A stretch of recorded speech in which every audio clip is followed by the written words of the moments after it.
পুরুষ মানুষের আসলে ভাই শখ বলতে কিছুই নাই, নিজের জন্য কিছু এখনো কিনতে পারি নাই।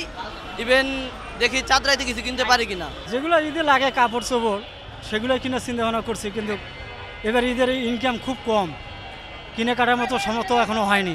গরম শেয়ার মাঝে লুজি লুজার খুব কম, কেনাকাটার দহনও কোনো বাউ করতে পারি না। দেখা যাক আল্লাহ কী করা যায়, যদি কিছু কাম কাজ করতে পারি তাহলে কেনাকাটা বাচ্চা বলা মানে নাই নাতি লাগি কিছু লয়ে যাবো।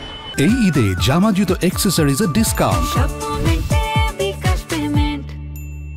কিনা হয়েছে বলতে আমার একটা বোন আছে বাসায়, বোনের জন্য দুইটা 3 পিস কিনছি।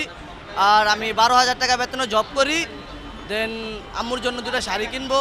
আর পুরুষ মানুষের আসলে ভাই শখ বলতে কিছুই নাই, নিজের জন্য কিছু এখনো কিনতে পারি নাই। ইভেন দেখি চাঁদরাইতে কিছু কিনতে পারি কিনা এই। আর ভাই ফ্যামিলি খুশি থাকলেই আমরা পুরুষ মানুষই খুশি।